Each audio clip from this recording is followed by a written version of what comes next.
Kumusta po sa inyong lahat?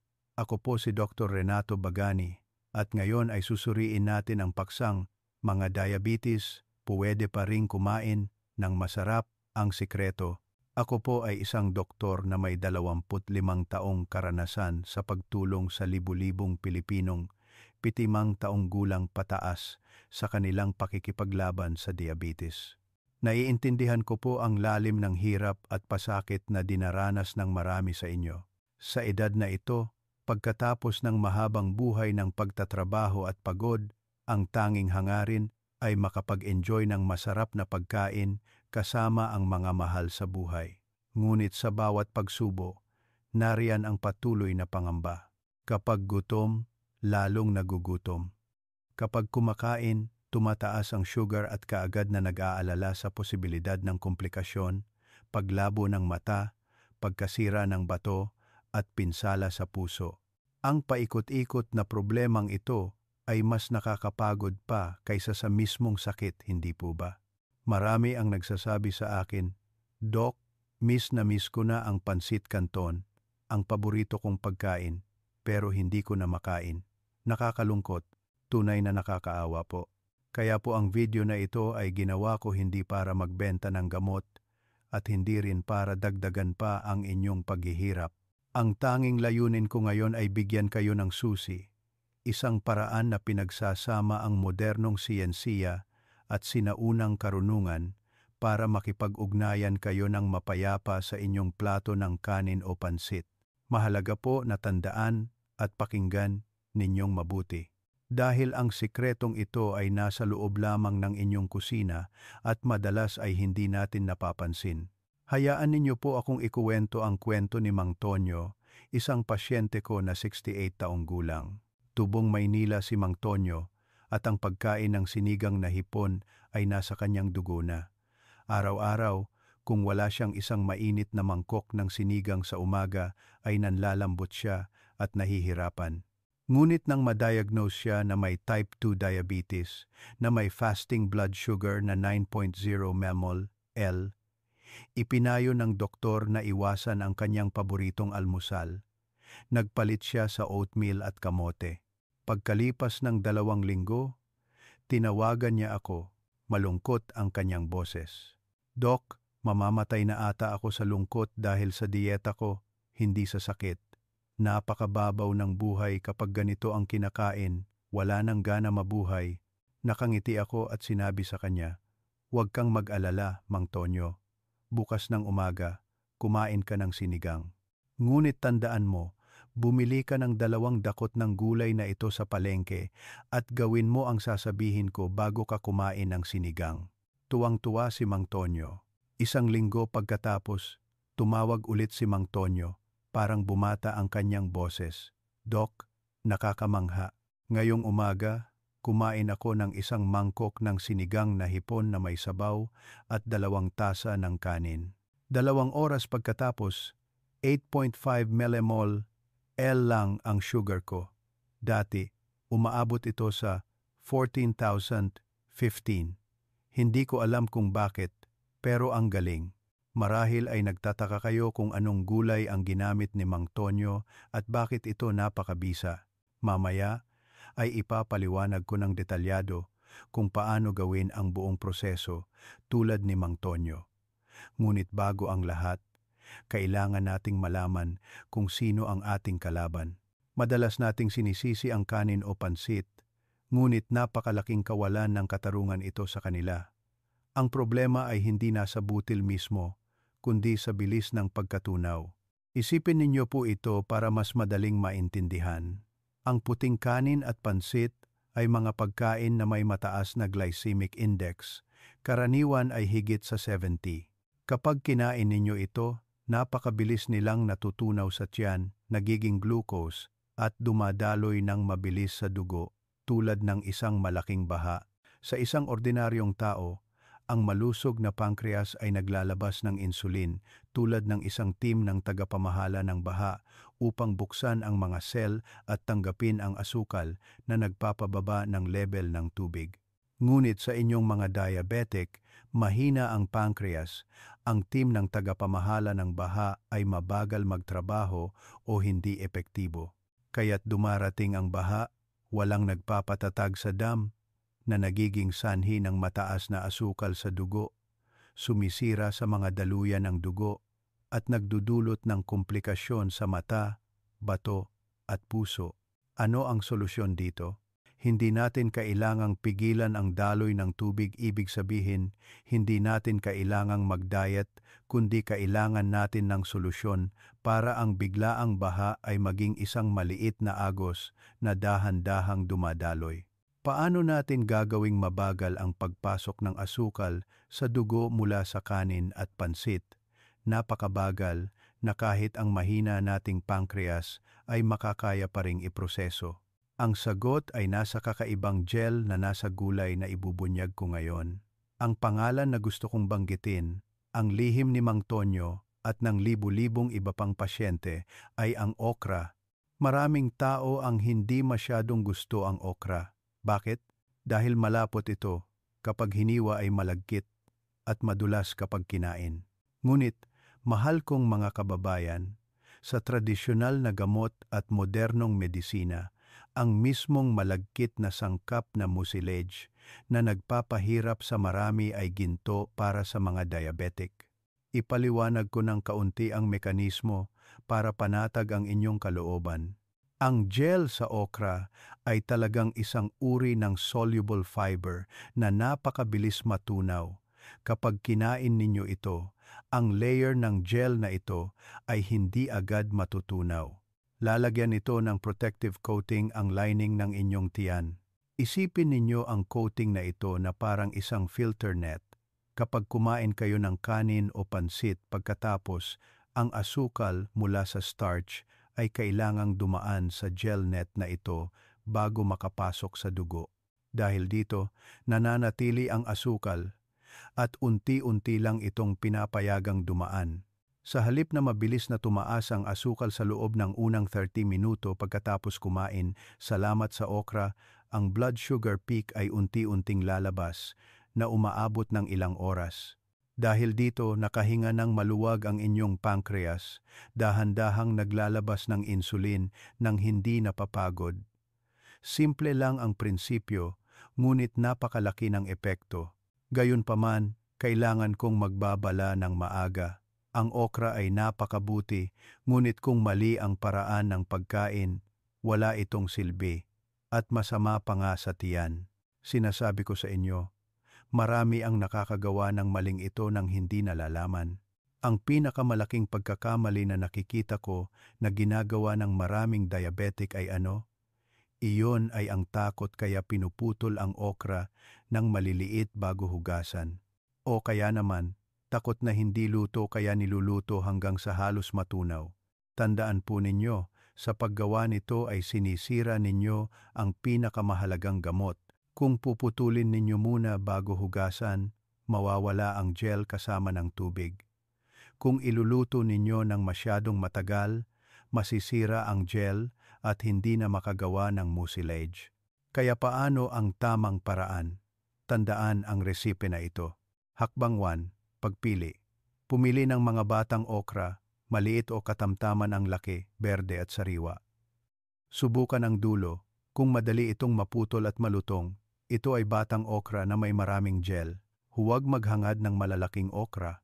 Matigas ang mga ito at hindi masarap kainin. Hakbang 2. Paghugas. Hugasan ng maigi ang buong okra sa ilalim ng umaagos na tubig.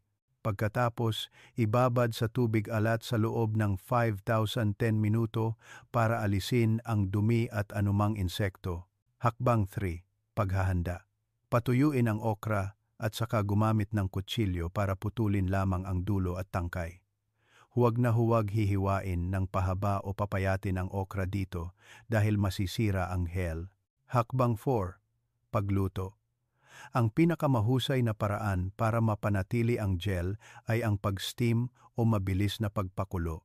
Kapag kumulo na ang tubig, ilagay ang okra, bilangin lamang ang 2,003 minuto at agad na alisin. Sa puntong ito, ang okra ay luto na, malutong pa rin. At pinakamahalaga, puno pa rin ng gel sa loob. Ngayon na handa na ang inyong armas, narito ang pinakamahalagang hakbang na magdedesisyon sa inyong tagumpay o kabiguan. Kailan ito kakainin sa pagkain? Sabay ba sa kanin o pagkatapos kumain ng kanin? Siguradong nagtataka kayo sa puntong ito. Ito ang pinakamahalagang bahagi ng video. Pakinggan ninyo ng mabuti. Kadalasang nakasanayan natin na kapag nasa hapagkainan na, kukuha agad tayo ng isang mangkok ng mainit na kanin para uminit ang tiyan, o kapag nasa kainan, hihigop agad ng sabaw at kukuha ng unang piraso ng pansit. Ngunit sa mga diabetic, ito ay isang nakamamatay na ugali. Kung gusto ninyong kumain ng kanin o pansit ng walang alalahanin, kailangan ninyong sanayin ang sarili sa sumusunod na inverted eating process. Isipin ninyo ang inyong tiyan na parang isang walang laman na lalagyan. Ang unang bumagsak ay ang unang masisipsip. Ang proseso na may 3 hakbang na ito ay ayon sa medisina. Hakbang 1, panimula sa Green Warrior. Makikita sa screen, 100 grams okra. Ang okra ay unang kinakain. Bago kayo kumain ng anumang bagay, kainin muna ang inyong bahagi ng okra. Ang tamang dami ay humigit kumulang 100 gramo, katumbas ng 5 hanggang 7 katamtamang laki ng okra. Kapag kinakain, nguyain ninyo ng mabuti para lumabas ang gel at pantay na takpan ang dingding ng tiyan bilang isang proteksiyon. Ito ang oras na naglalatag tayo ng lambat para sa asukal. Hakbang 2, kainin ang protein. Pagkatapos kumain ng okra, kainin ang mga ulam na karne, isda, itlog o tofu. Halimbawa, kung kumakain ng pansit, kainin muna ang lahat ng karne ng baka o manok. Kung kumakain ng kanin, kainin muna ang pritong isda, pritong manok o tofu. Nakakatulong ito para magbigay ng senyales ng pagkabuso sa tiyan at nakakatulong din ang protina na pabagalin ang pantunaw. Hakbang 3, saka ang carbohydrates. Sa huli, kapag busog na ang tiyan at handa na ang proteksiyon, saka ninyo lang masisiyahan ang natitirang kanin o pansit. Gawin ang tamang pagkakasunod-sunod na ito: okra, protina, kanin. Ginagarantiya ko na makikita ninyo ang kamangha-manghang pagkakaiba. Ganito mismo ang ginawa ni Mang Tonyo, at ngayon, araw-araw siyang masarap kumain ng sinigang ng walang alalahanin. Maaaring tila mahirap ito dahil kailangan mong baguhin ang nakasanayan mong ugali sa loob ng maraming taon, ngunit sa totoo lang, mas madali ito kaysa sa inaakala. Kailangan mo lang baguhin ang pagkakasunod-sunod ng pagkain, at kapalit nito ay ang iyong kalusugan, hindi ba't napakalaking bagay. Ngunit may isang katotohanan. Hindi lahat ay nakakakain ng okra. May isang beses na ibinahagi ko ang tip na ito, may isang nagkomento agad, "Doc, kinikilabutan ako sa tingin pa lang sa okra. Hindi ko kayang kainin. Paano na?" Wala pong problema, mahal kong kababayan. Kung hindi kayo makakain ng okra, mayroon pa akong 2 alternatibong proteksyon. Halos pareho ang bisa. Opsyon 1, ampalaya. Ang gulay na ito ay naglalaman ng active ingredient na charantin na tinatawag na vegetable insulin. Maaari ninyo itong gawing ensalada, budburan ng yelo para mas malutong at mabawasan ang pait, o igisa sa itlog. Tandaan, kaunting mantika lang. Ang pagkain ng ampalaya bago ang pagkain ay nakakatulong din na pababain ang sugar. Opsyon 2, bayabas o dahon ng bayabas. Ang pinakasimpleng paraan ay kumain ng 1 o 2 bayabas bago kumain ng kanin. Kung may puno ng bayabas sa inyong bakuran, mas mainam na ang bunga na mismo ang kainin. Hainyo na hugasan itong mabuti at kainin kasama ang balat, dahil ang balat ng bayabas ay naglalaman ng napakaraming fiber na nakakapigil sa asukal. O kaya naman, kung may puno kayo ng bayabas sa bahay, magpakulo ng dahon ng bayabas at inumin ito sa buong araw. Nakakatulong din ito na magpapanatili ng stable na blood sugar. Kaya mayroon kayong 3 opsyon: okra, ampalaya o bayabas. Maaari kayong pumili ng kahit alin at ilapat ito ng flexible ayon sa inyong panlasa at kung ano ang madaling makuha sa inyong lugar. Ngunit teka, hindi pa tapos. May isang malaking bawal kapag kumakain ng pansit o kanin na 90% ng mga Pilipino ay nakakagawa. Kung hindi ninyo ito babaguhin, kahit gaano pa karaming okra ang kainin ninyo ay walang silbi. Tingnan ninyo kung ginagawa ninyo ang tatlong pagkakamaling ito. Pagkakamali, masyadong mabilis kumain. Maraming tao ang kumakain ng pansit o kanin ng napakabilis, tapos na sa loob ng 5 minuto. Mahal kong kababayan, kung masyado kayong mabilis kumain, hindi pa nakakatanggap ng signal ang inyong tiyan na busog na, sobra na ang kinain ninyo. Bukod pa rito, ang mabilis na pagkain ay nagdudulot ng mabilis na pagtaas ng blood sugar. Tip: sanayin ang ugali na nguyain ang bawat subo, ibaba ang kutsara at tinidor sa mesa. Nguyain muna bago kumuha ulit. Maglaan ng oras sa pagkain, tangkilikin ang bawat subo.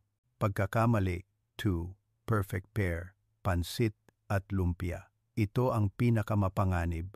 Ang pansit ay marami ng carbohydrates. Ang lumpia naman ay fried starch na niluto sa mataas na temperatura sa mantika. Ito ay bomba ng asukal at masamang taba na dapat iwasan. Mga diabetic, malugod na tanggihan ang lumpia. Pagkakamali 3, pagbubuhos ng sabaw sa kanin. Maraming tao ang mahilig magbuhos ng sabaw ng ulam o sabaw ng sinigang sa kanin para mas madulas kainin at mas masarap. Ngunit dahil madali itong lunukin, nagiging tamad tayo. Ang pagkain ay dumudulas pababa sa tiyan ng walang amylase enzymes sa laway para sa paunang pagproseso na nagpapabigat sa tiyan at nagpapataas ng asukal ng doble. Kung kumakain ng sinigang, subukan na higupin lamang ang 1 katlo ng sabaw dahil ang sabaw ay masarap ngunit naglalaman din ng maraming saturated fat na hindi maganda sa puso ng mga diabetic. Kung mababago ninyo ang mga ugaling ito, nanalo na kayo ng 50% sa laban kontra diabetes. Ang natitirang 50% ay nasa loob ng 15 minuto pagkatapos ihulog ang kutsara at tinidor. Isang ginintuang oras na kakaunti lang ang nakakapansin at nagbibigay ng halaga. May kasabihan ang mga matatanda, busog ang tiyan, antok ang mata. Pagkatapos kumain, ang gusto lang ay humiga o umupo at manood ng TV habang umiinom ng tsaa. Ngunit sa mga diabetic, ang pag-upo lamang pagkatapos kumain ay nagbibigay ng pagkakataon sa asukal na maipon sa dugo. Ipapayo ko sa inyo ang isang napakasimpleng tip. Pagkatapos kumain ng kanin, humigit kumulang 15,020 minuto, huwag umupo. Bumangon kayo at gumawa ng ilang mabilis na gawain. Ang mga babae ay maaaring maghugas ng plato, magpunas ng mesa, maglakad-lakad sa hardin. Ang mga lalaki naman ay maaaring maglakad-lakad sa bakuran, magdilig ng halaman, o simpleng maglakad-lakad sa loob ng bahay, igalaw ang kamay at paa para mag-relax. Bakit kailangan itong gawin? Kapag ang mga kalamnan ay gumagana ng mahina, ito ay parang isang vacuum cleaner na humihigop ng glucose na gumagala sa dugo at nagiging enerhiya para sa paggalaw ng kamay at paa. Dahil dito, natural na bumababa ang blood sugar nang hindi na kailangan ng anumang gamot. Ang 15 minutong simpleng paglalakad lamang ay makakapagpababa ng blood sugar at ang epekto ay maaaring umabot hanggang sa susunod na araw. Gayunpaman, kahit gaano pa kabuti ang okra at paglalakad, may 3 grupo ng tao na kailangan kong babalaan. Huwag na huwag kumain ng maraming okra kung hindi ay magdudulot ito ng kapahamakan. Ang lahat ay may 2 mukha, mahal kong kababayan. Ang okra ay isang himala para sa maraming diabetic, ngunit ito ay kaaway ng 3 grupong ito. Una, mga pasyenteng may sakit sa bato o may history nito. Ang okra ay naglalaman ng maraming oxalate, isang sangkap na madaling mag-crystallize at maging kidney stones. Kung mayroon kayong kidney stones, o may history ng kidney stones, dapat ninyong limitahan o palitan ito ng ampalaya tulad ng itinuro ko sa itaas. Makabubuting kumonsulta sa inyong nephrologist. Pangalawa, mga madaling kapitan ng diarrhea o may mahinang panunaw. Ayon sa tradisyonal na gamot, ang okra ay mayroong malamig na katangian. Sinumang may mahinang spleen at stomach o madaling makaramdam ng sakit sa tiyan at diarrhea ay madalas na nilalamig at mas nagiging malala ang kanilang diarrhea kung kumakain ng maraming okra. Pangatlo, mga umiinom ng anticoagulant medication.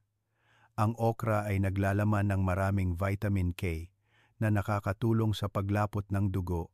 Kung umiinom kayo ng anticoagulant medication para sa sakit sa puso o blood clots tulad ng warfarin, ang pagkain ng maraming okra ay maaaring mabawasan ang epekto ng gamot. Dapat ninyong konsultahin ang inyong doktor na nagrekomenda ng gamot bago regular na kumain ng okra. At isa pang mahalagang bagay, ang okra ay isang supplement na talagang nakakatulong sa inyo na kumain ng mas komportable, ngunit hindi ito kapalit ng gamot. Kailangan pa rin ninyong inumin ang gamot na inireseta ng doktor at huwag baliwalain ang pag-inom ng gamot dahil lang sa stable na ang blood sugar ito ay mapanganib. Ang paggabay ng inyong doktor ang pinakamahalaga. Para mas madaling matandaan at mailapat agad bukas ng umaga, ibubuod ko ang formula para sa ligtas na pagkain ng pansit o kanin sa 5 maikling puntos sa ibaba. Maaari kayong kumuha ng papel at panulat para isulat o ulitin kasama ko. Bumili ng batang okra, hugasan ng maigi, panatilihin ang buong hugis. Steam o pakuluan sa loob ng 2,003 minuto. Tandaan, huwag durugin. Kumain ng 50 piraso ng okra, katumbas ng 100 gramo, bago kumain ng kanin o pansit, mga 5 minuto bago. Nguyain ng mabuti.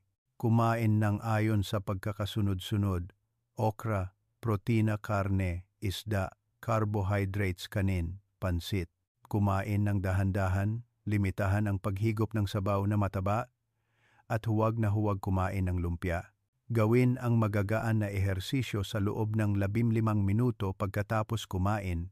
Simple lang ito, mahal kong kababayan. Kung susundin ninyo ang prosesong ito, makikita ninyo ang resulta sa inyong blood sugar meter na parang panaginip. At ang pinakamahalaga, muling mararamdaman ninyo ang saya sa pagkain. Mahal kong kababayan, ang diabetes ay isang hindi inaasahang at mahirap na panauhin, ngunit hindi ito dahilan para hayaan nating nakawin nito ang lahat ng kasiyahan sa buhay, lalo na ang kasiyahan sa pagkain. Hindi ito ang katapusan, kundi ang simula ng isang bagong pamumuhay mas may kaalaman, mas disiplinado, at mas mapagmahal sa sarili. Gusto ko pong malaman kung sino sa inyo ang nakasubok na ng okra. O mayroon ba kayong iba pang tips para pababain ang blood sugar? Mangyaring magkomento sa ibaba para matuto tayo at ng iba. At kung nakita ninyong kapakipakinabang ang video na ito at nakatulong ito na mabawasan ang inyong alalahanin sa bawat subo ng kanin, bigyan niyo po ako ng like at ibahagi ang video na ito sa inyong mga kaibigan at mahal sa buhay na nahihirapan din sa diabetes. Ang pagbabahagi ng kalusugan ay isang uri rin ng kabutihan. Huwag kalimutang mag-subscribe para makita ulit ako, si Dr. Renato Bagani, sa susunod na video. Ibubunyag ko sa inyo sa susunod na video ang 7 uri ng tradisyonal na inumin sa umaga na nakakatulong na linisin, protektahan, at i-detox ang mga diabetic. Hangad ko na lagi kayong masaya, malusog, masarap kumain, at laging stable ang blood sugar. Paalam at hanggang sa muli.